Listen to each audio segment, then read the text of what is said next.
እንዴት ናችሁ ውድ ቤተሰቦቻችን? ይህ ፉአድ ባህሩ የዩቲዩብ ቻናላችን ነው። የዕለተ ሰኞ የከሰዓቱን ፕሮግራማችንን ወደ እናንተ ለማድረስ እነሆ ዳግም ተገናኝተናል። የተለያዩ ርዕሰ ጉዳዮችን የምናካፍልበት የከሰዓቱ ፕሮግራማችን ላይ ትገኛላችሁ። በተለይ ከዝውውር ጉዳዮች ጋር የተያዙ ደግሞ መረጃዎችን በስፋት እናነሳለን። እንግዲህ አውሮፓ ላይ አሉ የሚባሉ ትልልቅ ሚዲያዎች በተለይ የጥር የዝውውር መስኮት እጅግ መቅረቡን ተከትሎ በጥር የዝውውር መስኮት ትልልቆቹ ክለቦች ምን አይነት ዝውውሮችን ሊያደርጉ ይችላሉ የሚሉ የተለያዩ ዘገባዎቻቸውን በስፋት እያወጡ ነው። እኛም ደግሞ እነዚህን ክለቦች የተመለከቱ በተለይ ትልልቆቹ የምንላቸውን ክለቦች የተመለከቱ የዝውውር ጉዳዮችን ደግሞ ጠቅለል አድርገን ወደ እናንተ የምናደርስበትን ፕሮግራም ነው ይዘን የመጣ ነው። ስለዚህ የዛሬ ፕሮግራማችን ከዝውውር ጉዳዮች ጋር ሙሉ ትኩረቱን አድርገው ወደ እናንተ የሚደርስ ይሆናል። ውድ ቤተሰቦቻችን እንግዲህ ቪዲዮአችንን ላይክ እያደረጋችሁ እንዲሁ ሀሳብ መስጫ ሳጥናችን ወይም ኮሜንት ቦክሳችን ደግሞ ክፍት ነውና ስምና አድራሻችሁን እየጠቀሳችሁ ያላችሁን ሀሳብ ከክለቦቻችሁ ጋር ሊሆን ይችላል። ከዛ ውጪ ከሌሎችም ነገሮች ጋር አያይዛችሁ ያላችሁን ሀሳቦች በሙሉ ልታካፍሉን ትችላላችሁ። እንግዲህ የተለያዩ ርዕሰ ጉዳዮችን ዛሬ እኛ እንግዲህ ወደ እናንተ እያደረስን ቆይታን እናደርጋለን። አብራችሁን እንድትቆዩ በአክብሮት ጋብዛለሁ። በፕሮግራማችን መጨረሻ ስምና አድራሻችሁን እየጠቀስን እኛም መልሰን ወደ እናንተው ሀሳቦቻችሁን የምናደርስ ነው የሚሆነው። እስከ ፕሮግራማችን ፍጻሜ ከኛ ጋር እንድትቆዩ በአክብሮት ጋብዛለሁ። ፉአድ ባህሩ ፕሮግራሙን እየመራው ቆያለሁ። አብራችሁኝ ቆዩ።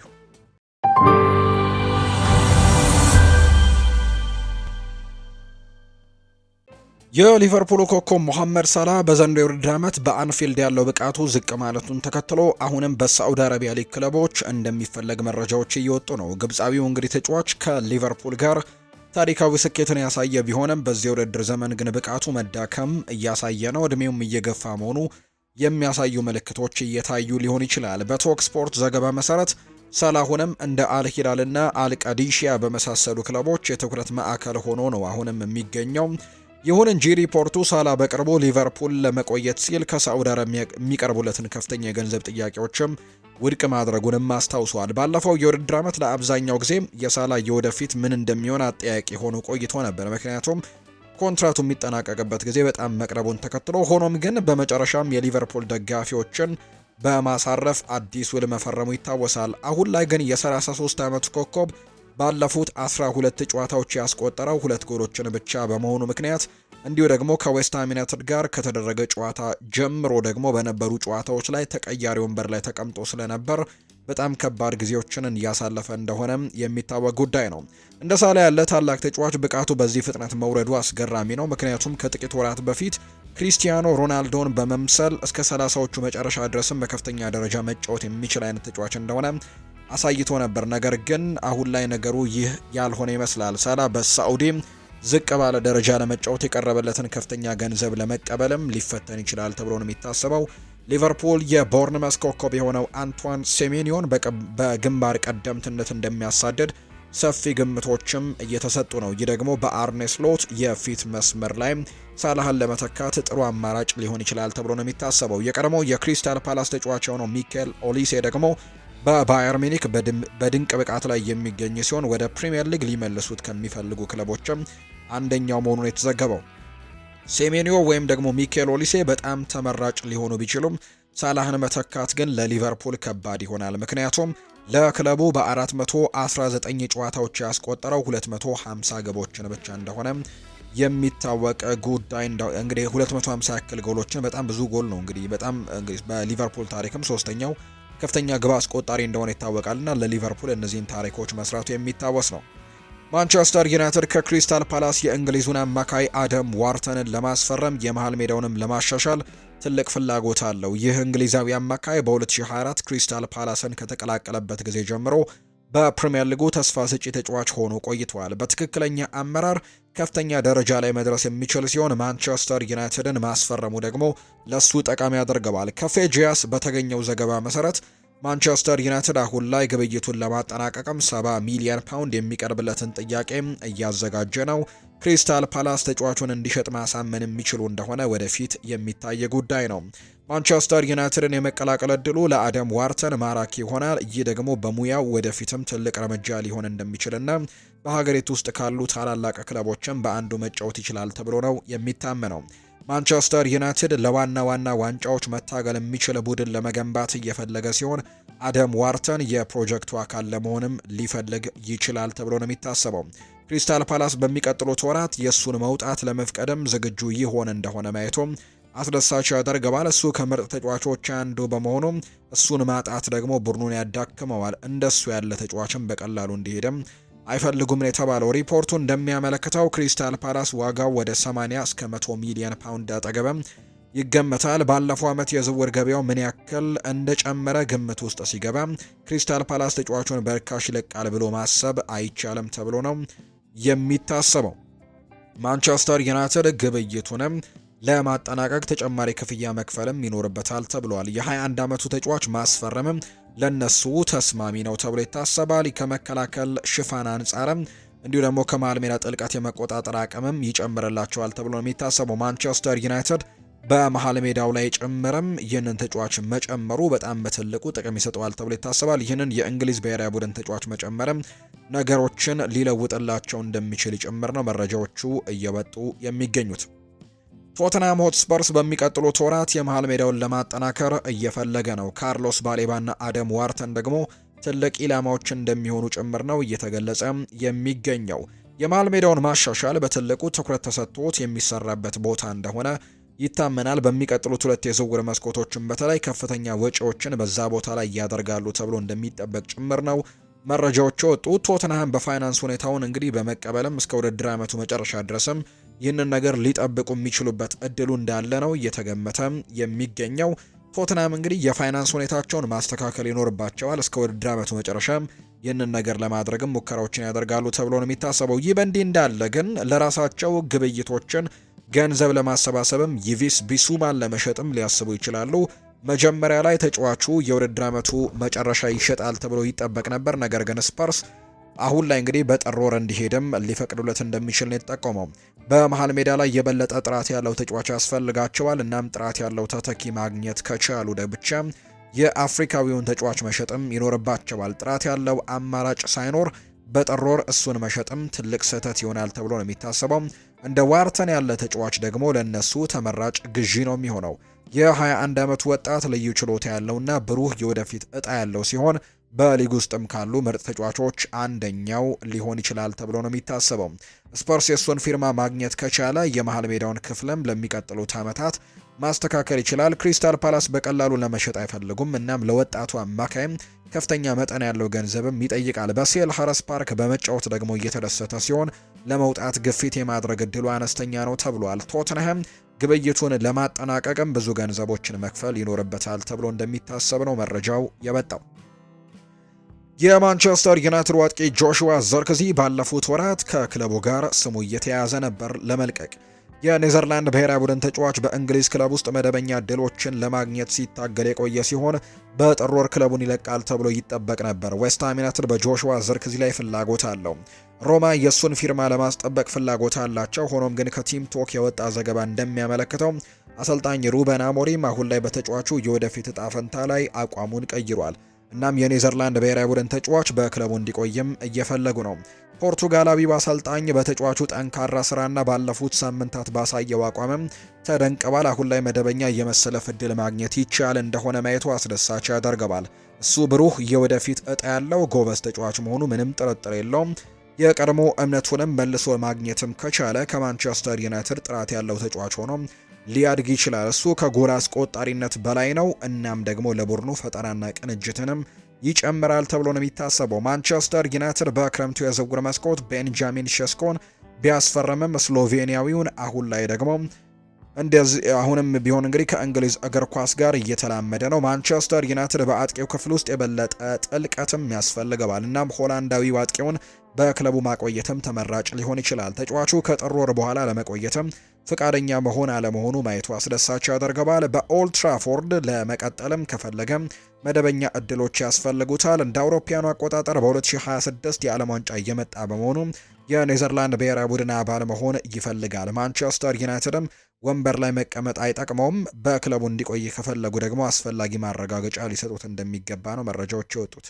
ኤሊዮት አንደርሰን ባለፉት ሳምንታት ከኖቲንግሃም ፎረስት በመልቀቅ ወደ ሌላ ክለብ የመዘዋወር ዜና ጋር በተደጋጋሚ ስሙ ሲነሳ ቆይቷል።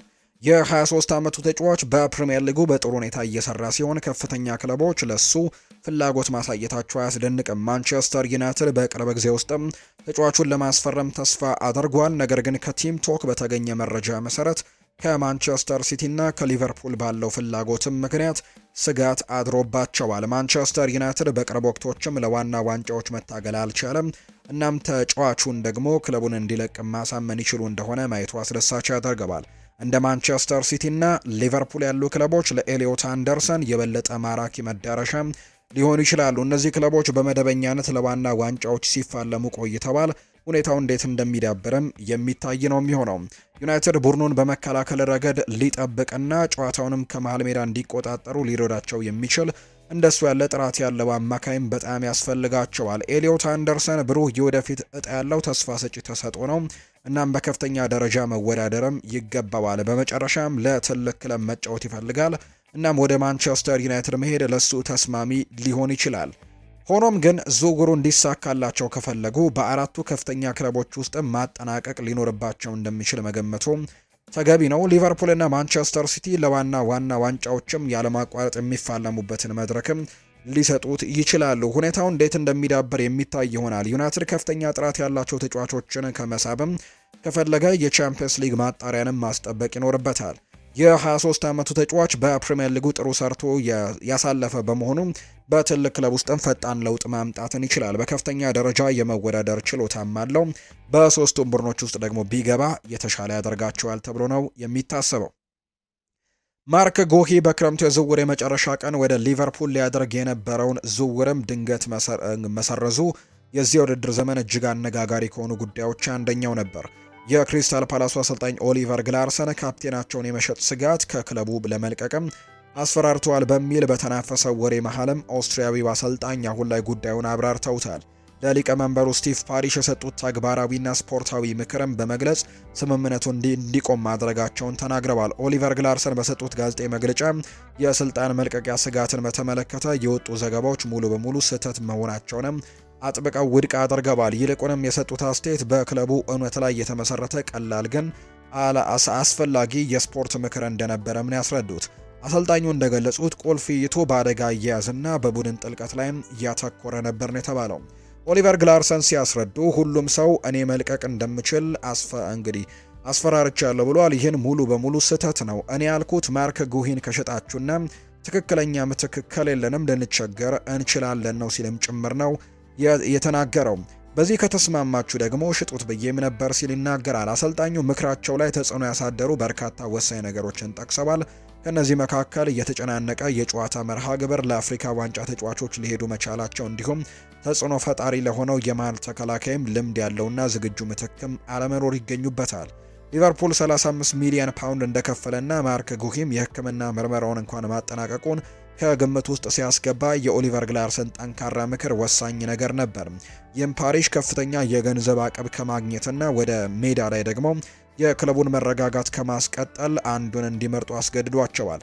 ኦሊቨር ግላርሰን እንዲሁ ደግሞ ከዚያ በተጨማሪ ደግሞ ሊቀመንበሩ ጭምርም የተለያዩ ጉዳዮች እየወጡ ይገኛሉ። እንግዲህ ግላርሰን ከዚህም ሊቀመንበሩ ማርክ እንዲቆይ ወሰኑ። እኔ ደግሞ የሰጠሁት ምክር ብቻ ነው፣ ግን ፍላጎት አይደለም ሲሉ አረጋግጠዋል።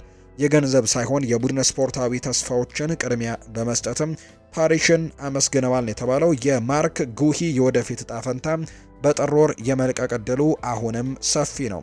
ኦሊቨር ግላርሰን ኮከብ ተጫዋቻቸውን ለማቆየት አፋጣኝ ፍልሚያን ቢያሸንፉም የዝውውር ውዝግቡ ግን አላበቃም። የማርክ ጉሂ ውል አሁንም ባለው የውድድር ዘመን መጨረሻ ላይ ያበቃል። እናም ከክለቡ ጋር ደግሞ አዲስ ውል እንደማይፈራረም አስቀድሞ አሳውቀዋል። ይህ ማለት እንደ ሪያል ማድሪድ ካሉ ክለቦች ጋር ከውጭ ክለቦች ጋር የቅድመ ውል ስምምነት ለመደራደርም ነፃ ነው ማለት ነው። ሆኖም ግን ሊቨርፑል በተለይም በዚህ የውድድር ዘመን ባለው የመከላከል ድክመቶች ምክንያትም የእንግሊዙን ብሔራዊ ቡድን ተጫዋችም የማስፈረም ፍላጎቱን ለማደስ ቆርጦ ተነስቷል ነው የተባለው። ሊቨርፑሎች ግን እንግዲህ አንድ አጣብቂኝ ጋር ሊጋፈጡ ይችላሉ። እሱም አሁን ላይ ለማስፈረም በሚቀጥለው የጥር የዝውውር መስኮት ወደ 25 እና 30 ሚሊዮን ፓውንድ አካባቢ አዲስ ምናልባትም ቅናሽ የተደረገበት ዋጋ ያለው ጥያቄን ማቅረብ ወይስ ደግሞ በሰኔ ወር በነፃ ሴልኸርስት ፓርክ ለቆ ሲሄድ የማሸነፍ እድሉን መጋፈጥ ይኖርባቸዋል ተብሏል። ለክሪስታል ፓላስ የጥር የዝውውር መስኮት ውድ ንብረታቸውን በገንዘብ የመሸጥ የመጨረሻ እድል ነው። ፓላስ በሰኔ ወር ላይ የእሱን ደረጃ ተጫዋችን በነጻ የማጣት እውነተኛ አደጋ በመቃወምም ለሁለተኛ የውድድር ዘመን አጋማሽ የማርክ ጉሂን ጥራት ለማቆየትም መከላከል ያለው ላይ ውሳኔንም እንደገና መወሰን ይኖርበታል። የጉሂ የዝውውር ትግል በክረምቱ የዝውውር መስኮት እጅግ በጣም ማራኪ አርዕስተ ዜና ለመሆንም ይበቃል ተብሎ ነው የሚታሰበው። አርሰናል የዩቬንቱሱን የቱርክ አጥቂ የሆነው ኬናን ይልዲዝ ጋር በመፈራረም የአጥቂ ክፍሉን ለማሻሻል ፍላጎት አለው ተባለ። የ20 ዓመት ወጣት ተጫዋች በጣሊያን ክለብ ውስጥ በጥሩ ሁኔታ እየተጫወተ ሲሆን የለንደኑ ክለብ ትኩረትን ስቧል። እንደ ፌጃዝ ዘገባ ከሆነ አርሰናል ዝውውሩን በሚመለከትም ከተጫዋቹ ተወካዮች ጋር ግንኙነት አድርገዋል። ዩቬንቱስም የእሱን መውጣት ለመፍቀድ ፈቃደኛ ይሁን አይሁን ማየቱ አስደሳች ያደርገዋል። ተጫዋቹ ለዩቬንቱስ 21 ጎሎችን ያስቆጠረና 16 ለጎል የሆኑ ኳሶችን የሚያቀበለ ሲሆን በከፍተኛ ደረጃ የመወዳደር ብቃት አለው። ለአርሰናል ድንቅ ግዢ ሊሆን ይችላል። በመጨረሻው የሜዳ ክፍል ላይም የበለጠ ቅልጥፍናና ያልተጠበቀ ያጮች ስልትንም ያስፈልጋቸዋል። የቱርኩ ኢንተርናሽናል ደግሞ ለእነሱ ትልቅ ለውጥን ማምጣት የሚችል ነው። በትክክለኛው አመራር ወደ ዓለም አቀፍ ደረጃ ተጫዋችነት ለማደግም የሚያስችሉ ሁሉም ችሎታዎች ያሉት አርሰናል ወጣት ተጫዋቾችን በማሳደግ በኩል ጥሩ ስራ ሰርቷል። እናም እሱ ደግሞ ሙሉ አቅሙን እንዲያሳይም ሊረዱት ይችላሉ። ሆኖም ግን ዝውውሩ ቀላል አይሆንም። ዩቬንቱስ ከፍተኛ ዋጋ ለመጠየቅም ይፈልጋል። እናም ደግሞ አርሰናል ለመፈረም ብዙ ገንዘብ ማውጣትም ይኖርባቸዋል። ሁኔታው በቀጣይ ወራት እንዴት እንደሚሄድ ማየቱ አስደሳች ያደርገዋል ተብሎ ነው የሚጠበቀው። አርሰናል የሱን ሁኔታ በቅርበት ሲከታተል የቆየ ሲሆን ተጫዋቹ ከጣሊያኑ ክለብ ጋርም የኮንትራት ንግግሮች ቢያደርግም በሁለቱም ወገኖች መካከል ግን ውይይቱ ተቋርጧል። አርሰናል ይህንን ሁኔታ በመጠቀምም ዝውውሩን በቅርብ ጊዜ ውስጥም ለማጠናቀቅ ትልቅ ፍላጎት አለው ነው እየተባለም የሚገኘው። ለተጫዋቹ ከፍተኛ ደሞዝ የመክፈል አቅም አላቸው። እናም የቱርክ ኢንተርናሽናል ወደ ፕሪሚየር ሊግ የመዛወር ሀሳብም ሊስበው ይችላል። አርሰናል በዓለም ላይ ካሉ ትልልቅ ክለቦች አንደኛው ነው። እናም በመደበኛነት ለትልቅ ዋንጫዎችም ይጫወታል። እነሱን መቀላቀል ደግሞ በሙያው ውስጥም ተስማሚ ቀጣይ እርምጃ ሊሆንለት እንደሚችል ነው የተነገረው። አርሰናል 70 ሚሊዮን ዩሮ የሚያስወጣውን የግራ ክንፍ አጥቂ ላይ ጠንካራ ፍላጎት አለው። አርሰናል ከአይንትራክ ፍራንክፈርት የ20 ዓመቱን የክንፍ አጥቂ ዣን ማቴዎ ባሆያን ለማስፈረምም ፍላጎት እንዳላቸው የሚያሳዩ መረጃዎች ናቸው እየወጡ የሚገኙት። አርሰናል ባሆያን በዘንድሮ ክረምትም ወደ ክለቡ ሊያመጣው እንደሚችል ፍራንክፈርት አስቀድሞ ተነግሮታል። ነገር ግን ዝውውሩ ረካሽ ይሆናል ብሎ ማሰብ ግን አይገባም። ፍራንክፈርት ወጣቱ ኮከብ ላይ እስከ 70 ሚሊዮን ዩሮ የሚደርስም ከፍተኛ ዋጋ ሰቅሎበታል። ባሆያ አስደናቂ ፍጥነትና ሁለገብነት ያለው የ20 ዓመት ፈረንሳዊ የክንፍ አጥቂ ነው። ቁመቱ 1.80 ሲሆን በግራ ክንፍ አጥቂ ቦታ ላይም የአጥቂ አማካይ ቦታ ላይም ተሰልፎ አልፎም ተርፎ ደግሞ እንደ ድጋፍ ሰጪ የፊት አጥቂም ሆኖ መጫወት የሚችል ነው። ባሆያ የእግር ኳስ ልምዱ የጀመረው በፈረንሳይ ሲሆን በአንጀርስ በወጣትነት ስርዓት ውስጥ አሳልፏል። በጥር 2024 ዓ.ም ደግሞ አይንትራክ ፍራንክፈርት እንግዲህ ከተዘዋወረ ወዲህ ደግሞ በአውሮፓ ውስጥም የበርካታ ክለቦችን ትኩረት የሳበው አቋሙንም እያሳየ ይገኛል። በባሆያ ላይ ትኩረት እንዲደረግም ካደረጉት ነገሮች አንደኛው ከ37 እንግዲህ ኪሎ ሜትር ፐር ሃወር በላይ ደግሞ የመድረስ አቅሙ ያለው ከፍተኛ ፍጥነቱ ነው። ይህንን ደግሞ በሊግ ውስጥ ካሉ ፈጣን ተጫዋቾች አንዱ ያደርገዋል። ባሆያ ልክ እንደ አርሰናል አይነት ክለቦች የሚፈልጉት አይነት የረጅም ጊዜ ኢንቨስትመንት ነው። ትክክለኛውን አመራር ስርም ምርጥ የክንፍ አጥቂ ሊሆን የሚችል ከፍተኛ አቅም ያለው ተጫዋች ነው። አርሰናል ባሆያን የወደፊት ኢንቨስትመንትና ለክንፍ አጥቂ አማራጮችም ጥልቀት የሚጨምር ተጫዋች አድርጎ ይመለከተዋል። አርሰናል በቡድን ውስጥ ብዙ ኢንቨስትመንትን ያደረጉ ሲሆን ባለፈው ክረምትም ባደረጉት ስኬታማ የዝውውር መስኮት ምክንያትም በዚህ የውድድር ዘመን የፕሪሚየር ሊግ ዋንጫን ለማሸነፍም ተመራጭ ለመሆን በቅተዋል። የአርሰናሉ አሰልጣኝ ሚኬል አርቴታ ከአመራር አካሉ ሙሉ ድጋፍ ማግኘታቸውን የቀጠሉ ሲሆን ቀጣዩ ወጣት ኮከባቸውም ደግሞ ይኸው የቡንደስሊጋው የክንፍ አጥቂ ሊሆን እንደሚችል በርካቶች ግምቶቻቸውን የሰጡት። ማንቸስተር ዩናይትድ በወጣቱ ግሪካዊ አማካይ ክሪስቶስ ሙስቲካስ ላይ ያለው ፍላጎትን አጠናክሮ ቀጥሏል። ክለቡ የ19 ዓመቱን ተጫዋች ህዳር 26 ላይ ክለቡ ከሪያል ማድሪድ ጋር 4-3 ባደረገው የዩኤፋ ቻምፒየንስ ሊግ የምድብ ጨዋታ ወቅትም እንዲከታተሉ ስካውቶችን ልኮ ነበር። ዴይሊ ሜል እንደዘገበው ከሆነ ደግሞ አሁን ላይ ከማንቸስተር ዩናይትድ በተጨማሪ ሪያል ማድሪድም ለወጣቱ አማካይ ዝውውር ፍላጎት እንዳሳየ ነው የሚናገረው። ሙስቲካስ ለኦሎምፒያኮስ መደበኛ ተጫዋች እየሆነ እንደመጣ ዘገባዎች ያሳያሉ። ከ50 በላይ የሲኒየር ጨዋታዎችንም አድርጓል። በመረጋጋቱና ከአማካይ ስፍራ ወደፊት ጨዋታ ደግሞ የማሽከርከር ችሎታውን አድናቆትን አትርፎለታል። ገና በወጣትነቱ በታክቲክ ውሳኔዎቹ ብስለትና በተለያዩ የአማካይ ስፍራ ሚናዎቹም የመጫወት ተለዋዋጭነትን አሳይቷል። በሀገር ውስጥም በሊግም ሆነ በአህጉራዊ ውድድሮች የሚያሳያቸው እንቅስቃሴዎች ዓለም አቀፍ አድናቆትን አስገኝተውለታል። ማንቸስተር ዩናይትድ በዝውውሩ ላይ ብቻውን አይደለም። ሪያል ማድሪድ ለሙስቲካ ስም 25 ሚሊዮን ፓውንድ አካባቢ የዝውውር ጥያቄ ለማቅረብም እየመዘነ እንደሆነ ተዘግቧል። ከጣሊያን ከስፔንና ከጀርመን የመጡ ሌሎች የአውሮፓ ክለቦችም የእሱን እምቅ ችሎታና በአንጻራዊነትም አነስተኛ ግምት ያለው የገበያ ዋጋንም በመሳብ ትኩረት ሰጥተው እየተከታተሉት ነው። ማንቸስተር ዩናይትድ ለመፈረም ከወሰነ በጣም ተገቢው ጊዜ የ2026 የክረምት የዝውውር መስኮት ሊሆን ይችላል። ይህ ጊዜ ደግሞ በዙሪያው ቡድኑን ለመገንባትም በጥንቃቄ የማዋሃድና የዋጋ ግሽበትንም ለማስወጣት ያስችላቸዋል። ሙዛ ኪትስ እንግዲህ ወደ ማንቸስተር ዩናይትድ የመሰለ ክለብም መሄድ ከፍተኛ ደረጃ ተጫዋችም ጋር እንግዲህ የማደግ በመደበኛነት በከፍተኛ ደረጃ የመወዳደር እድልንም ይሰጠዋል ተብሎ እንደሚታሰብ ነው መረጃዎቹ የወጡት። ክሪስታል ፓላስ ተጫዋቹን ዣን ፊሊፕ ማቴታን በነፃ ዝውውር እንዳያጡ መከላከል ሲሉ ሊሸጡት ዝግጁ እንደሆኑ ተዘግቧል። ይህም ለሊቨርፑልና ለአርሰናል ትልቅ አጋጣሚ መሆኑ አይቀርም። በጥሩ አቋም ላይ የሚገኘው ይህ ፈረንሳዊ አጥቂ በሴልኸርስት ፓርክ ደግሞ እጅግ ሲያበራ ቆይቷል። ሆኖም ግን እስከ 2027 ዓ.ም የሚያቆየውን የአሁኑን ውሉን ለማደስ ግን ስምምነት ላይ አልደረሰም። ይህ ሁኔታም እንግዲህ የፓላስ አመራሮች ሌላ የማርክ ጉሂ አይነት ችግር እንዳይገጥማቸው አሳስቧል ነው የተባለው። ስለሆነም ክለቡ ማቴታ በነፃ ከማጣትም ለመዳን ሲል አሁን ላይ በጥሬ ገንዘብ ለመሸጥም ዝግጁ ናቸው። ቀደም ሲል እንደተገለጸው ሊቨርፑልና አርሰናል የዣን ፊሊፕ ማቴታን ሁኔታ በቅርበት እየተከታተሉት ከሚገኙ ክለቦች መካከል ይገኛሉ። በመሆኑም ይህ የፓላስ ውሳኔ ለሁለቱ ክለቦችም ትልቅ ተስፋ የሚሰጥ ነው። ፓላስ ለዣን ፊሊፕ ማቴታ የሚጠይቀው ዋጋ ምን ያክል እንደሚሆን መታየት ያለበት ሲሆን በዚህ ሰዓት ግን የመደራደር አቅሙ ውስን ነው። የ28 ዓመቱ አጥቂ ከጥቂት ወራት በኋላም ውሉ ለማለቅም 1 ዓመት ብቻ ይቀርባል። ስለዚህም ፓላስ በሚቀጥሉት የዝውውር መስኮቶች የሚጠይቀውን ዋጋ እውነተኛ ማድረግም ይኖርበታል ነው የተባለው። እንደ ዣን ፊሊፕ ማቴታ ያለ በብቃት የተረጋገጠ ተጫዋችም በርካሽ ዋጋ የሚገኝበት አጋጣሚ ብዙ ጊዜ ስለማይከሰት ሊቨርፑልና አርሰናል ይህንን እድል እንደ ዋና ቅድሚያ ሰጥተው ይንቀሳቀሳሉ ወይ የሚለው ጉዳይ ትኩረት የሚስብ ይሆናል። ሊቨርፑል አስቸጋሪ የውድድር ዓመትን እያሳለፈ ነው። በመሆኑም ልምድ ያለው ግብ አፍላቂም ደግሞ እንደ ዣን ፊሊፕ ማቴታ ያለ ተጫዋች በአርኔ ስሎት ስብስብ ውስጥም ሚና ሊኖረው ይችላል ተብሎ ነው የሚታሰበው። የአሌክዛንደር ኢሳክ ጅማሬ አዝጋሚ ሆኗል። እንዲሁም የሞሐመድ ሳላ ግቦችም ቀንሰዋል። ስለዚህ ማቴታ መጥቶ ለሊቨርፑል የጎደለውን የግብ ማስቆጠር ብቃትም ሊሰጥ ይችላል። አርሰናል በበኩሉ እስካሁን ከቪክተር ዮኬረሽ ምርጡን አላገኘም። በመሆኑም ሚኬል አርቴታ ደግሞ በተለያዩ አማራጮች በሚካኤል ሜሪኖም በጊዜያዊነት እንደ ማዕከላዊ አጥቂ ሆኖ በጥሩ ሁኔታ ሲጫወትም ተመልክተናል። በዚያ ቦታ ላይ ግን ሌሎች አማራጮችን ይፈልጋል። ዣን ፊሊፕ ማቴታ በፕሪሚየር ሊጉ ታሪክም ያለው ሲሆን እድሜው ደግሞ የረጅም ጊዜ አማራጭ ባያደርገውም ብልህ የሆነ ተጨማሪ ተጫዋች ግን ሊሆን እንደሚችል ነው በርካቶች ግምቶቻቸውን የሚያሰፍሩት። ውድ ቤተሰቦቻችን ይህ ፉአድ ባህሩ የዩቲዩብ ቻናላችን ነው። የተለያዩ ስፖርታዊ ጉዳዮችን ያጋራንበት የከሰዓቱ የሰኞ ፕሮግራማችን ያደመጣችሁትን ይመስል ነበር። የተለያዩ ስፖርታዊ ጉዳዮችን ስናነሳ ቆየን በዝውውር ጉዳዮቻችን ላይ። እናንተም ደግሞ ስትከታተሉን ስለነበር ከልብ አድርገን እናመሰግናችኋለን።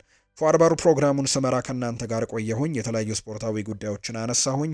መልካም ጊዜ እንዲሆንላችሁ ነው የምመኘው። ነገር ግን ከዛ በፊት ግን ውድ ቤተሰቦቻችን ኮሜንት ቦክስ ላይ ሀሳብ አስተያየቶቻችሁን አሁንም ልታጋሩን ትችላላችሁ። እኛ ደግሞ በነገው ፕሮግራማችን ላይ ስምና አድራሻችሁን እየጠቀስን ሀሳቦቻችሁን መልሰን ወደ እናንተው እናደርሳለን። ስላደመጣችሁኝ ግን ከልብ አድርጌ ነው የማመሰግነው። መልካም ጊዜ ይሁንላችሁ።